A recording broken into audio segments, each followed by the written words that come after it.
Pinabulaanan ni Pangulong Noynoy Aquino ang usap-usapan nitong weekend na nag-collapse at may matindi umano siyang karamdaman.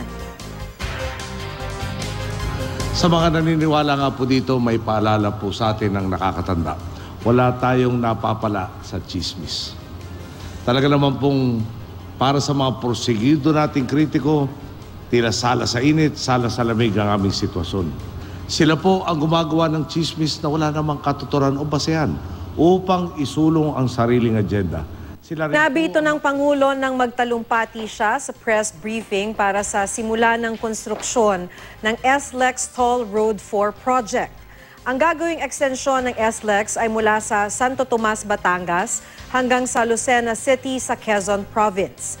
Malaking tulong daw ang SLEX Toll Road 4 project dahil mapapaikli nito ang biyahe mula Batangas pa Quezon.